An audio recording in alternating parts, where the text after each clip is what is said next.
Assalamualaikum warahmatullahi wabarakatuh. Welcome back to Mafia SMA. Yap, ini adalah video pertama setelah video introduction. Jadi saya akan bahas tentang soal SBMPTN untuk mata pelajaran fisika dengan materi kinematika khususnya gerak lurus. Jadi kinematika itu kan banyak ya, nggak cuma gerak lurus aja. Nah, tapi sekarang kita bakal bahas yang gerak lurus dulu. Oke, langsung aja kita ke soalnya.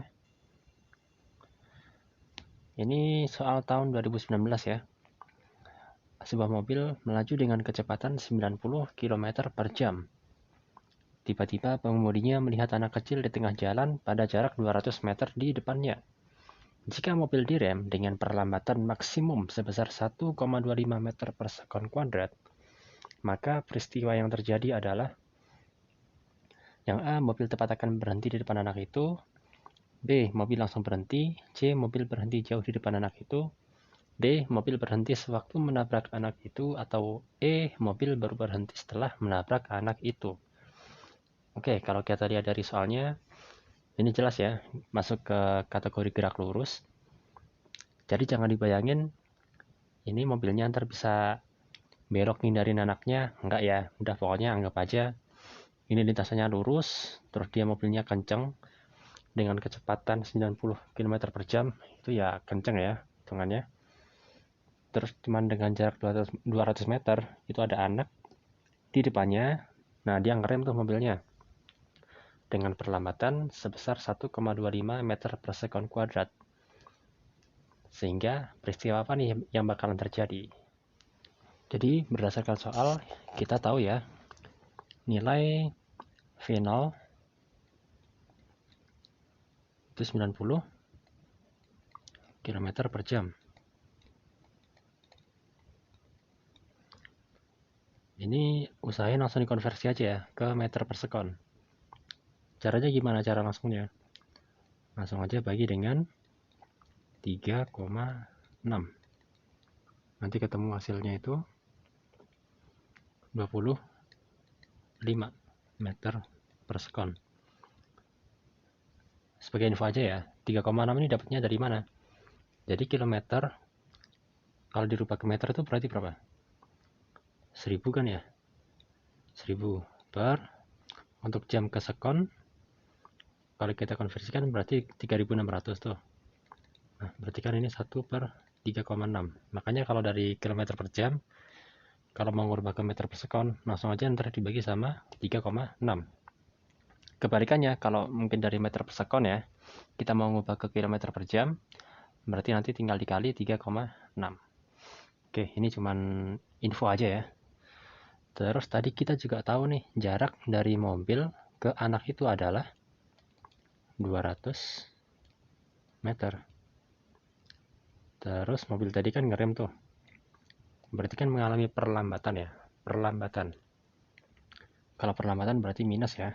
Minus 1,25 meter per sekon kuadrat. Oke, yang ditanyakan tadi kan peristiwa apa yang bakalan terjadi ya. Oke. Soal model kayak gini sebenarnya bisa dikerjain dengan dua cara ya. Oke, kita ke cara yang pertama dulu. Cara pertama, kita di sini bisa mencari dulu ketika mobilnya itu berhenti, dia ada pada jarak berapa. Nah, kalau mobilnya berhenti itu kan berarti kecepatannya kan 0 ya, berarti VT-nya sama dengan 0. Nah, di sini kita bisa pakai rumus VT kuadrat sama dengan V0 kuadrat plus 2AS. Oke, mungkin di sini ada yang tanya ya. Loh, Kak, kan itu perlambatan. Kenapa ini nilainya plus? Nah, jadi saya juga mau ngelurusin aja ya. Bisain pakai rumus yang tetap, mau itu percepatan, mau itu perlambatan, kita tetap pakai plus di sini ya. Bedanya nanti nilai A-nya itu yang ngebedain kalau misalnya percepatan berarti dia positif, kalau perlambatan dia negatif. Nanti kan ujung-ujungnya juga bakalan jadi minus ya. Saya itu ngantisipasi kalau misalnya kita bikin di sini minus ya. Jadi VT kuadrat sama dengan V0 kuadrat min 2AS.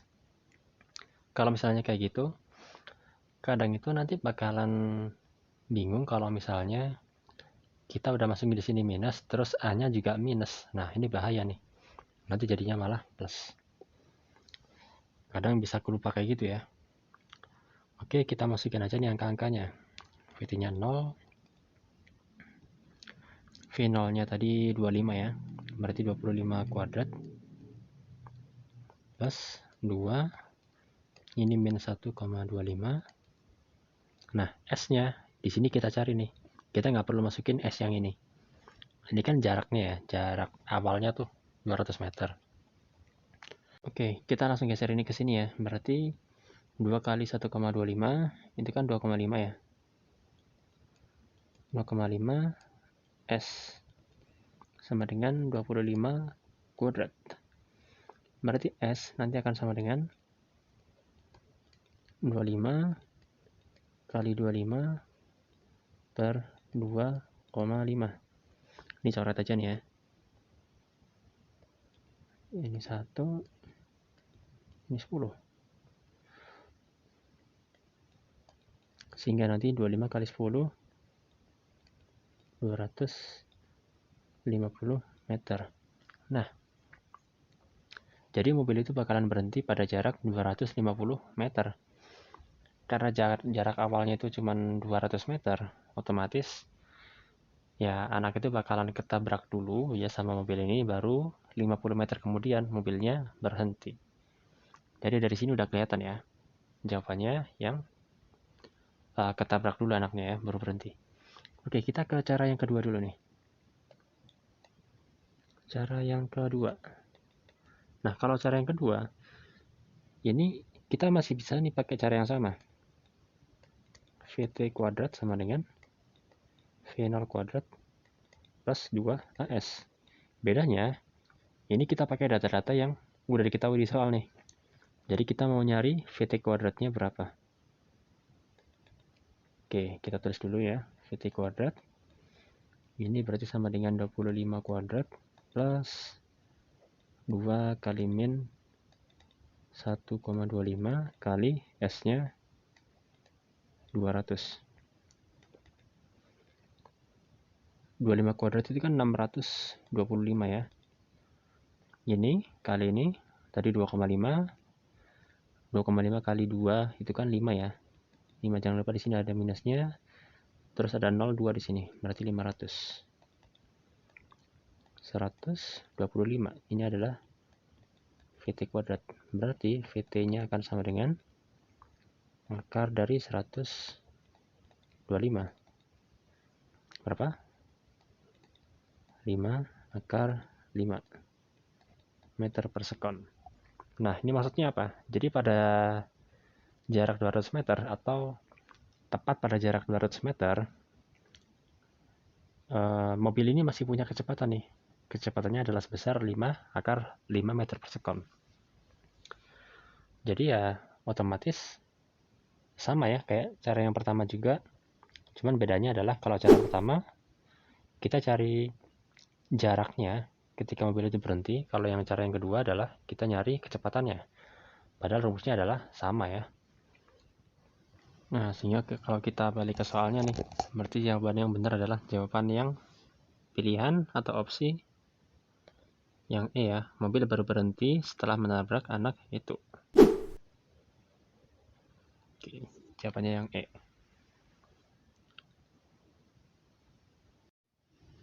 Untuk soal ini sendiri masih tergolong soal yang cukup mudah ya kalau kita kelompokin.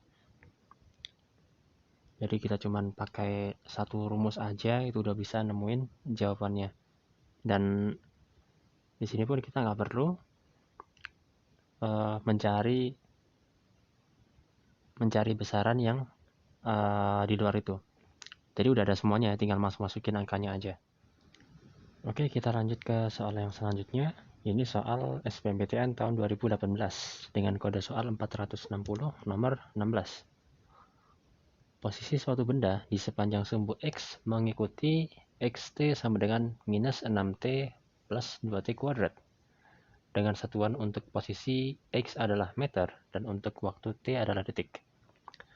Berdasarkan waktu dari T 2 detik sampai 4 detik, perpindahan dan percepatan rata-rata benda tersebut berturut-turut adalah.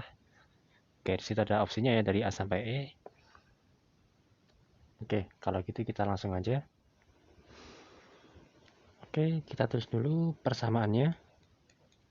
Tadi dalam XT ya. XT sama dengan minus 6T plus 2T kuadrat. Yang pertama kan kita disuruh nyari perpindahan ya, dari detik ke-2 sampai ke-4. Kalau di sini masih gampang ya, kita cuma tinggal masukin aja nih untuk masing-masing T-nya. Jadi saya tulis dulu delta X ya. Delta X dengan ini untuk X pada T4 dikurangin X pada T2. Jangan sampai kebalik ya. Jadi T yang akhir itu ditaruh di awal di sini untuk perhitungan selisihnya. Dikurangin dengan X pada T awalnya berapa. Dalam hal ini 2 ya. Berarti X4 min X2. Ini tinggal kita masukin aja nih. Karena persamaannya udah ada ya. Jadi min 6T berarti min 6 kali 4 ditambah 2T kuadrat. 2 kali 4 kuadrat. Nah, nanti dikurangin min 6 dikali 2 ditambah 2 kali 2 kuadrat. Min 6 kali 4, 24 ya. Min 24 ditambah 2 kali 4 kuadrat. 4 kuadrat itu 16 kali 2, 32. Berarti 32 kurangin 24.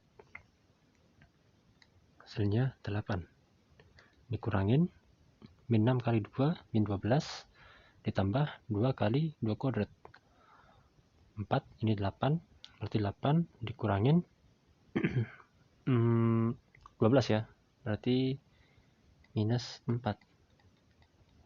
Sehingga di sini ketemu 12 meter. Nah, kita udah dapat nih untuk perpindahannya. Sebesar 12 meter. Terus selanjutnya adalah kita mau nyari percepatan rata-rata.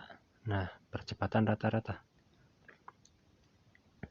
Percepatan rata-rata boleh ditulis AR atau mungkin ada yang mau nulis A dengan topi di atas, boleh.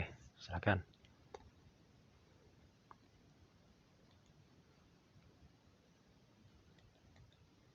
Oke. Kalau AR itu kan berarti harus rata-rata ya. Berarti kita harus masukin delta V per delta T. Nah, sedangkan kita di sini cuma punya persamaan XT, maka kita harus cari dulu nih persamaan dari V-nya. V T. Berarti di apa nih persamaannya? Karena yang ada adalah persamaan dari XT, kita harus menurunkan dulu ya. Kita turunkan biar dapat persamaan VT-nya berapa. Min 6T kalau diturunin berarti min 6 ya. Terus ditambah, kalau 2T kuadrat kita turunin jadi 2 kali 2, 4. Berarti 4T. Oke, kita udah dapat nih rumus persamaan dari VT-nya.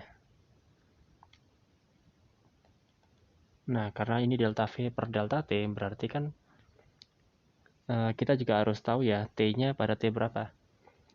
Karena sama, berarti adalah pada T 2 sampai 4. Maka di sini V pada saat T4 dikurangin V ketika T-nya 2. Nanti juga dikurangin T-nya ketika 4 dikurangin 2 ya.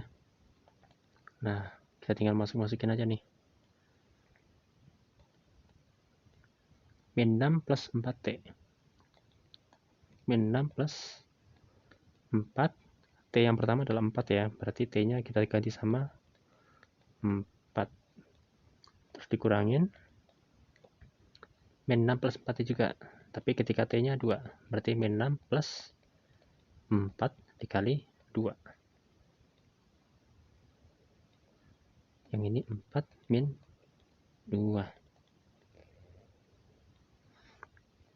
4 kali 4, 16 ya. Kurangin 6, 10. Dikurangin 4 kali 2, 8. 8 kurangin 6, 2. 4 kurangin 2, ini 2 ya. Ini kepanjangan nih.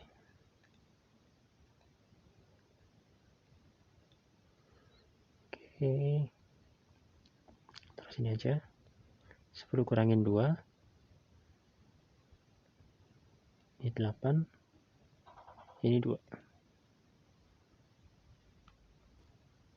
8 per 2 berarti 4 meter per sekon kuadrat. Oke, kita udah dapat jawabannya ya. Jadi yang pertama 12 meter, yang kedua 4 meter per sekon kuadrat. Jadi jawaban yang benar adalah yang D ya.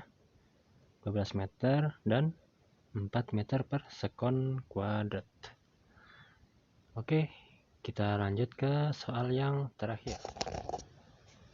Soal SBMPTN 2017 kode 168 nomor 16. Sebuah mobil bergerak sepanjang jalan lurus. Kecepatan mobil tersebut mengikuti grafik seperti pada gambar. Pernyataan di bawah ini yang benar adalah.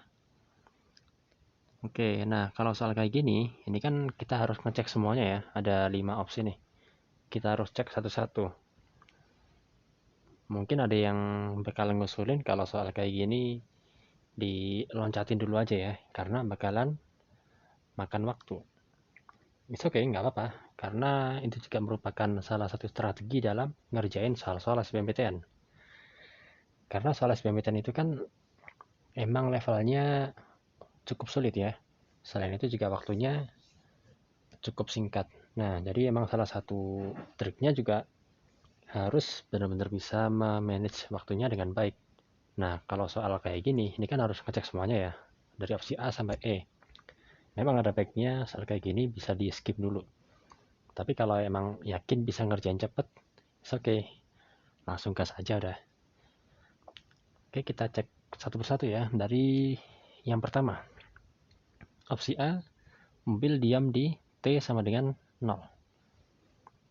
Oke, kita lihat nih di grafiknya. Pada saat T sama dengan 0, ini kan grafiknya VT ya, bukan XT. Nah, ketika T sama dengan 0, ternyata di sini ini mobil ya, mobilnya punya kecepatan sebesar 20 meter per sekon. Berarti kan mobilnya nggak diem ya, mobilnya kan gerak. Otomatis jawabannya salah ya kalau A. Oke, kita langsung lanjut ke opsi B. Percepatan pada saat T sama dengan 9 detik adalah 10 meter per sekon kuadrat. Nah, kita lihat nih di sini, ketika T-nya 9 detik, kalau kita tarik garis ke atas, ini kan pas di sini ya. Terus kita tarik ke samping nih. Nah, di sini kita mendapati angka 10 kan ya. Cuma di sini adalah kecepatan ya. Kecepatannya 10 meter per sekon, bukan percepatannya. Nah, kalau percepatannya gimana? Kalau kita lihat di grafiknya nih, ini kan garis lurus ya. Kalau garis lurus nih, berarti dari T4 sampai 14 detik. Itu dia percepatannya adalah konstan. Maka kita bisa hitung percepatannya kayak rumus yang tadi tuh, yang di soal sebelumnya. Jadi delta V per delta T. Delta V-nya berarti berapa nih? Awas, dari mana ke mana dulu? Kita lihat, kita tulis T-nya dulu aja ya. Berarti kan dari yang akhir ke awal nih, 14 kurangin 4 ya. 14 kurangin 4.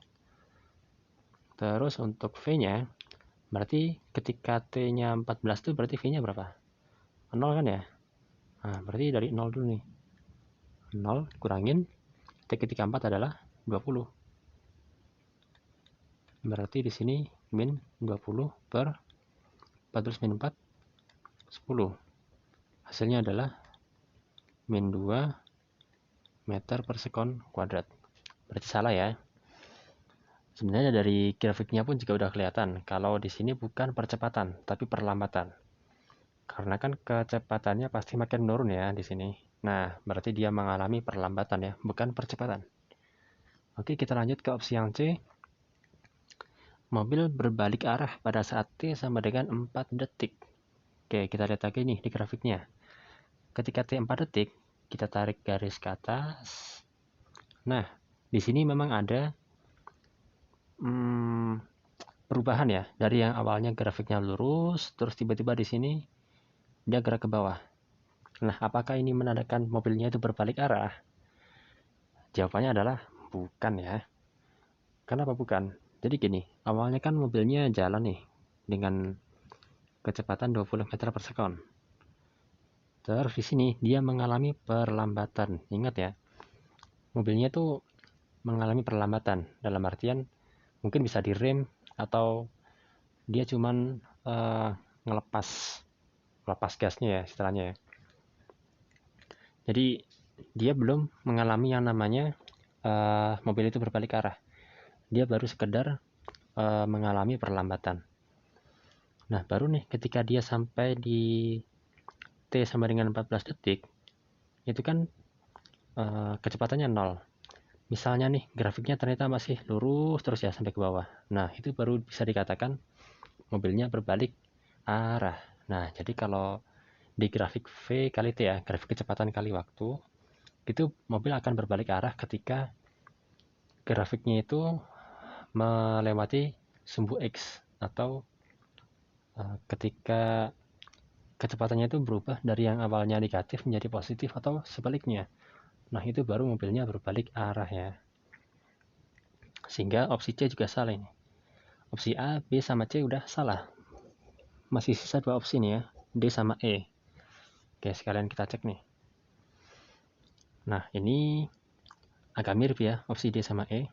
Perpindahan mobil pada selang waktu, kalau yang D 4-14, kalau yang E 0-14 detik. Nah, perpindahannya berapa?